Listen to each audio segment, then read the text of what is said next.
నమస్తే, welcome to our channel. నేను మిస్సిరి. మీ అన్నను చంపింది మీ అల్లుడే అని చెప్పేసి మేనత్త మీద గుర్రైన షర్మిల. సో ఈ అంశాన్ని మనకి వివరించడానికి మనతో పాటు ఉన్నారు TDP official spokesperson Suryadevara Latha garu. నమస్కారం. నమస్తే మ్యామ్, ఇప్పుడు చూస్తున్నట్టయితే షర్మిల గారు అయితే కొన్ని ఘాటైన వ్యాఖ్యలు చేశారు.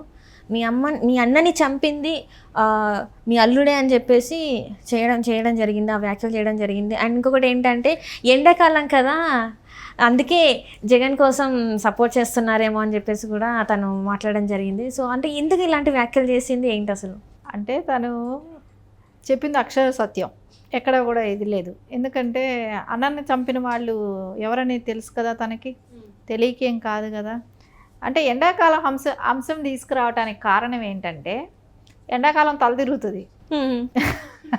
ఆవిడ తల తిరిగి మాట్లాడుతుంది, ఏం చేస్తుంది అనేది తెలియదు. వయసు పెద్దదైంది కదా, ఆమె ఏం చేస్తుంది ఏంటో కూడా ఆమెకు అర్థం కావట్లేదు.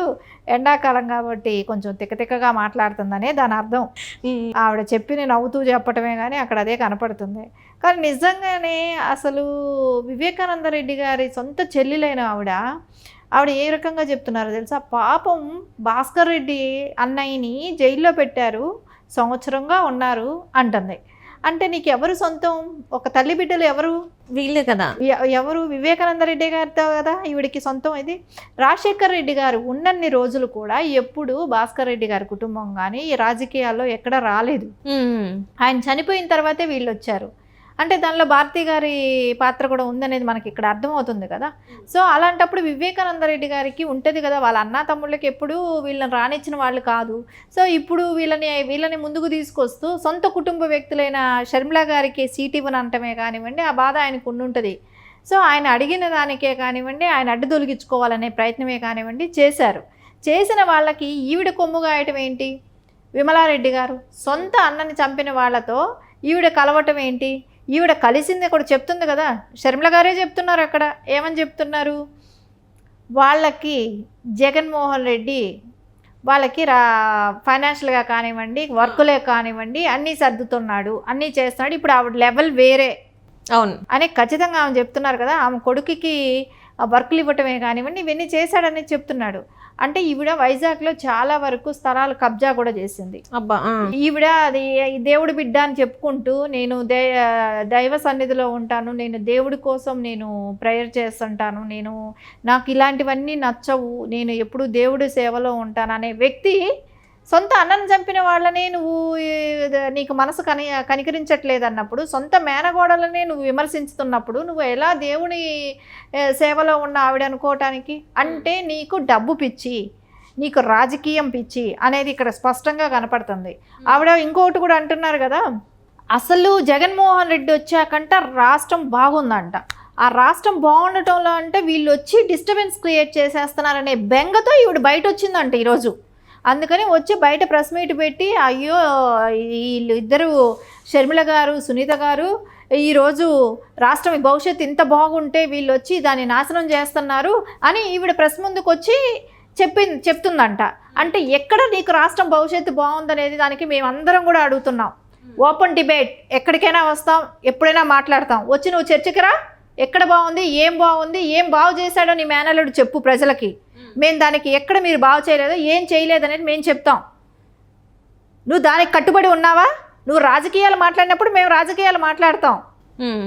నువ్వు రాజకీయాలుగా మాట్లాడుతుంది నీ కుటుంబ విషయం అని నువ్వు అనుకుంటున్నావు. నీ కుటుంబ విషయం అయితే నీ ఇంట్లో వరకు ఉంటుంది, కానీ నువ్వు ఏ రోజైతే మైకుల ముందు వచ్చి మాట్లాడుతున్నావో ఆ రోజు అది ప్రజా సమస్య. సో ఒక హంతకుడికి నువ్వు ఎప్పుడైతే కొమ్ము కాస్తున్నావో నువ్వు కూడా వాళ్ళకి మద్దతు ఇస్తున్నావు అన్నట్టే లెక్క, నువ్వు వాళ్ళకి సపోర్ట్ చేస్తున్నావనే లెక్క. అంటే నీ పాత్ర ఏంటి? అంటే జగన్మోహన్ రెడ్డిని వెనకేసుకురావటమేనా? అవినాష్ రెడ్డిని వెనకేసుకురావటమేనా? సో ఇదేనా మీ పని? అంటే హంతకులను అంటే మీరు హత్యలు చేయండి, నేను బైబిల్ చేతుల్లో పెట్టుకొని మీకు నేను సపోర్ట్ చేస్తూ ఉంటానా? అంటే నేను దేవుడి కోసం నేను ప్రేయర్ చేసేదానివి, దేవుడికి ఎవరికి కష్టాలు ఉన్నా నేను ప్రేయర్ చేస్తానని అన్నా. సొంత వదిన బాధపడుతుంది. ఎవరు? వివేకానంద రెడ్డి గారి వైఫ్, వాళ్ళ కూతురు. వాళ్ళు కొంగు చాటిచ్చి న్యాయం అడుగుతున్నారు. సో దానికి నువ్వు సమాధానం చెప్పు ఫస్ట్. నీ కుటుంబంలో వాళ్ళకి నువ్వు న్యాయం చేయలేకపోయిందని నువ్వు వచ్చి మళ్ళీ అందరికీ నేను ప్రజలందరూ సుఖ సంతోషాలతో ఉన్నారని నువ్వు ఎలా చెప్పగలుగుతావు? అండ్ ఇక్కడ ఇంకొకటి ఏంటంటే వివేకానంద గారు బతుకున్నప్పుడు కానీ రాజశేఖర రెడ్డి గారు బతుకున్నప్పుడే కానీ విమల రెడ్డి గారికి ఎంతో అంటే ఆర్థికంగా కావచ్చు వాళ్ళని ఎలా చాలా చక్కగా చూసుకున్నారంట. అవేవి ఈరోజు మరి ఆమె గుర్తురావట్లేదా? సొంత అన్నయ్యని మరి ఇలా హతమార్చిన వాళ్ళకి కొమ్ము కాస్తూ వాళ్ళకి సపోర్ట్గా మరి స్టాండ్ తీసుకొని మాట్లాడడం అది ఎంతవరకు కరెక్ట్ అంటారు? యాక్చువల్లీ అక్కడ అర్థమవుతుంది కదా, ఆవిడకి జగన్మోహన్ రెడ్డి ఫైనాన్షియల్గా కానివ్వండి, వాళ్ళకి వర్కులు ఇవ్వటమే కానివ్వండి, అవన్నీ చేశాడని ఎవరైతే చెప్తున్నారు కదా, షర్మిల గారే చెప్తున్నారు కదా, ఈవిడ ఎప్పుడు కూడా జగన్మోహన్ రెడ్డి అంటే అధికారం జగన్మోహన్ రెడ్డి దగ్గర ఉంది కాబట్టి జగన్మోహన్ రెడ్డికి కొమ్ము కాస్తుంది. రేపు పొద్దున షర్మిలకు వస్తే షర్మిలకు కొమ్ము కాస్తుంది. అంటే ఆవిడ పక్కాగా మనీ మైండెడ్ అనేది మనకి ఇప్పుడు స్పష్టంగా కనపడుతుంది. ఎందుకంటే అన్నని చంపిన వాళ్ళ గురించి ఆవిడికి బాధ లేనప్పుడు సో ఇంకా ఆవిడకి ఎవరి గురించి అక్కడ కనపడుతుంది మనీయే కదా. అవినాష్ రెడ్డి అమాయకుడు అమాయకుడు అని అంటుంది. ఎందుకు వెళ్ళి సిబిఐకి వెళ్ళి చెప్పొచ్చుగా ఆవిడ అమాయకుడు అన్నప్పుడు?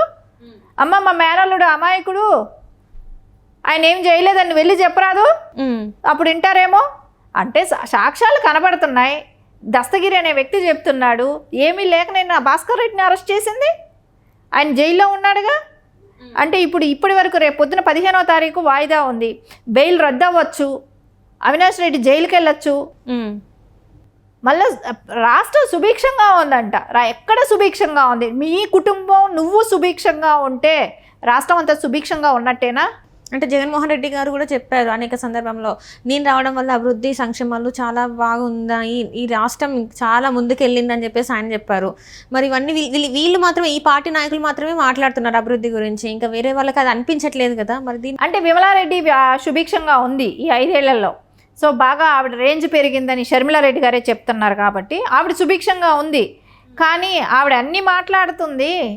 అదే మేనగోడల్ని ట్రోల్ చేసిన రోజు మాట్లాడి ఉండొచ్చుగా, ఆ రోజు ఎందుకు మాట్లాడలేదు?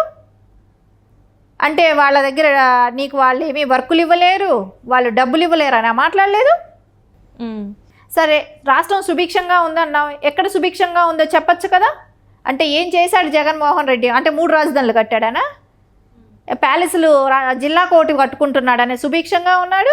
అంటే జగన్మోహన్ రెడ్డి సుభిక్షంగా ఉన్నాడు, అవినాష్ రెడ్డి సుభిక్షంగా ఉన్నాడు, విమలారెడ్డి సుభిక్షంగా ఉంది. అంటే రాష్ట్రం అంతా ఉన్నట్టేనా? స్టూడెంట్స్కి ఏమైనా చేశాడా? యువతకి ఏమైనా చేశాడా? ఇప్పటి వరకు వృద్ధులకి పెన్షన్ ఇవ్వాలా, ఇప్పటి వరకు జీతాలు ఇవ్వాలా, అందరూ మాడిపోతున్నారు. ఏ రకంగా నువ్వు సుభిక్షంగా ఉన్నారని చెప్తున్నా? నీకు రాష్ట్ర భవిష్యత్తు గురించి నీకు అంత ఇంపార్టెంట్ ఉంటే రా, ఓపెన్ డిబేట్కి రా, మాలాంటి వాళ్ళం వస్తాం, మాట్లాడతాం. నీవు ఎక్కడ సుభిక్షంగా ఉందో చెప్పు, మేము ఎక్కడ లేదనేది మేము చెప్తాం.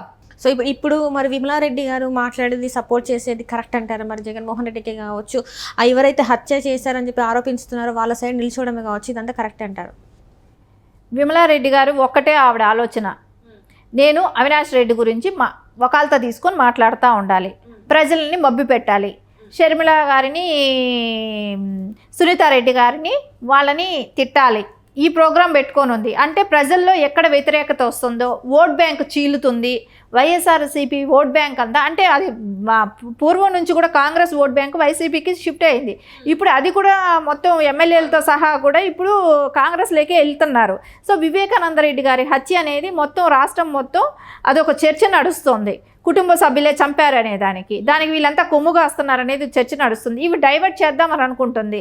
ఈవిడ మతపరంగా కూడా ఒకటి అడ్డం పెట్టుకొని ఈ చర్చిల్లో ఫాదర్స్ని కలుస్తూ ఇవన్నీ కూడా ఈవిడ నడిపిస్తున్నారు. అంటే బ్రదర్ అనిల్ గారికి అపోజిషన్గా ఈవిడ వర్క్ చేస్తుంది. ఇవన్నిటి మూలానే కలిపి ఆవిడ ఎలాగైనా వీళ్ళ ఇమేజ్ తగ్గించాలనో, లేకుంటే వీళ్ళు తప్పుడు ప్రచారం చేస్తున్నారనో, ఇలాంటివి ప్రజల్లోకి తీసుకెళ్లాలనే ఉద్దేశంతోనే ఈరోజు ప్రెస్ మీట్ పెట్టడం జరిగింది. దానికి కౌంటర్గా షర్మిల గారు కూడా అలా మాట్లాడటము జరిగింది. సో ఏదేమైనా కూడా ఆమె వయసు రీత్యా ఏం మాట్లాడుతున్నాం ఏంటో అనేది అర్థం కాలేదని మనకి ఈరోజు ఆ ప్రెస్ మీట్ చూసిన దాన్ని బట్టి మనకు కూడా అదే అర్థం అవుతుంది.